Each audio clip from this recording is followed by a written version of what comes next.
Мэдээж энэ хангаан бус өөрөө аяж жуулчлалын маш их потенциалтай. За хөдөө аж ахуйн одоо эрчимтсэн мал аж ахуй хөгжүүлэх, одоо хөдөө аж ахуйн түүхийн эдгээр тулгуурлаж хөгжих, за мөн дэд үтцийг тойрсон одоо энэ бизнесүүд их маш их тийм боломжтой ийм бүс нутаг юм байна. За мэдээж хамгийн гол асуудал одоо энэ хөдөлмөр эрхлэлт ядуурлын асуудал байна. Одоо саяхан хийж байгаа мэдээлэлээр одоо улсын дундаж одоо ядуурлаас илүү их тийм ядуурл энэ бүс нутагт байгаад байна шүү дээ. Тэгэхээр мэдээж ядуурл гэдэг бол хөдөлмөр эрхлэлтийн асуудал. Тийм учраас одоо яаж иргэдийг бид нэр одоо зөв одоо нөгөө өрхийн орлогыг нэмэгдүүлэх нь хөдөлмөр эрхлэлтийн бодлогыг ганцхан хөдөлмөрийн яамны бодлого биш. Тийм ээ өнөөдөр боловсролын яамтай хамтарч, за өнөөдөр хөдөө аж ахуйн яамтай хамтарч, одоо аялал жуулчлалын яамтай хамтарч өнөөдөр энэ бүс нутаг дээр бол хөдөлмөр эрхлэлтийн ажлын байруудыг яаж шинээр бий болгох уу гэдэг бол бас энэ засгийн газрын бодлогын төв байх ёстой гэж бодож байна. Өнөөдрийн энэ одоо хангаан бүс дээр хийж байгаа өргөтгсөн уралдаанаар одоо бас би засгийн газрын тогтоол одоо батлуулах гэж байна. Ямар засгийн газрын тогтоол батлуулахаар одоо өнөөдөр танилцуулах гэж байна вэ гэхээр яг нөгөө жижиг дунд үйлдвэрлэлийг дэмжих сангаас зээл авах гэхээр тэр нь бол одоо 300 сая хүртэл дээшээ 300 сая хүртэл одоо зээл өгдөг учраас бол энэ бол яг бичил бизнес буюу жижиг дунд бизнесийн дунд байгаа одоо хөдөөгийн орон нутгийн залуучууд бол арай жахан том зээл болчиход байгаа юм бил 300-аас 500 сая төгрөг. За манай хөдөлмөр эрхлэлтийг дэмжих сангаас олгож байгаа 50 сая төгрөгийн зээл нь арай хэтэрхий багадаад байна гэсэн үг тийм ээ. Тийм учраас яг энэ 50 саяас 300 сая төгрөгийн хооронд одоо хөнгөлөлтөө зээл авч энэ ажлын байр бий болох одоо ийм санаачлалууд ийм одоо хөгжлийн бодиттой эрэлт хэрэгцээнүүд бол энэ бүс нутагт байгаа юм байна гэж хараад яг одоо энэ хөдөө орон нутагт амьдарч байгаа орон нутгийн залуучуудын эрэлт хэрэгцээн дээр нийцсэн одоо 50-аас 300 сая төгрөгийн одоо энэ зээлийг манай хөдөө аж ахуйн яамны харьяа жижиг дунд үйлдвэрийн сан, за манай яамны харьяа одоо хөдөлмөр эрхлэлтийг дэмжих сангийн дундын хөгжлийн гүүр гэдэг одоо энэ одоо хөтөлбөрийг бид хэрэгжүүлэхээр өнөөдрийн засгийн газрын уралдаанаар батлуулах гэж байна. Энэ бол нэлээд чухал асуудал.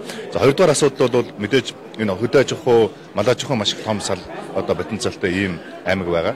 Тэгэхээр одоо энэ залуу малчтын талаар одоо энэ залуу малчтын өмнө тулгамж байгаа, залуу малчтын гэр бүлийн өмнө одоо тулгамж байгаа, ганцхан залуу малчтын биш өдөөгийн одоо иргэдийн гэр бүлийн өмнө тулгамж байгаа асуудлуудыг яаж зохицоор нь шийдэх вэ? Тэ? Хүний хөгжлийн асуудлуудыг яаж зохицоор нь шийдэх вэ? Энэ боловсролын ялгааны асуудлууд, за энэ эрүүл мэндийн тусламж үйлчилгээний асуудлууд, за яг гэр бүлд суурилсан нийгмийн хамгааллын энэ бодлогуудыг одоо яаж одоо бүсчилсэн маягаар хөгжүүлэх үү гэдэг энэ шийдлүүдийг бас ярилцж байгаа юм л одоо чухал зөвлөгөө болж байгаа гэж харж байна тийм.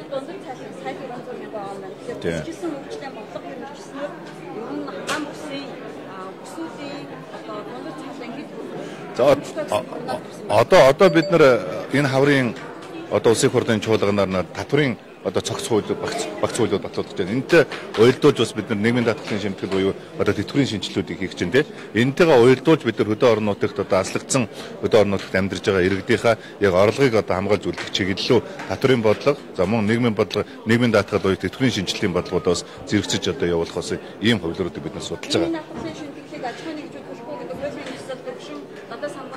За тэр бол хизээч хэрэгжихгүй хууль. Юу гэхээр хизээч аль ч улс оронд одоо ажил олгогч өөрийнхөө ажиллаж байгаа улсуудынхаа нийгмийн даатгалын шимтгэлийг төлдөггүй байдаг аль ч тогтолцоо байхгүй. Өнөөдөр Монгол улс цаашдаа тэтгэврийн сантай байна.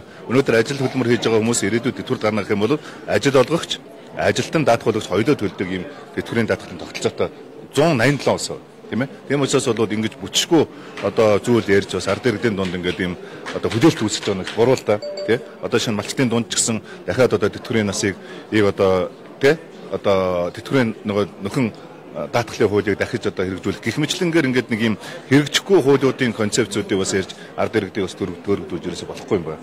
Малчт ч одоо бид нар хангалттай одоо тэтгэврийн насыг наашлуулсан. Нөгөө талаасаа бол одоо малчтад бол нөгөө нийгмийн даатгалын шимтгэлийнх нь 50% төр даадаг болсон шүү дээ. Хоёр талаас одоо даадаг 5 жил хүртэх хугацаанд тийм. Ийм хөнгөлт авж байгаа салбар өнөөдөр нэг ч одоо салбар байхгүй.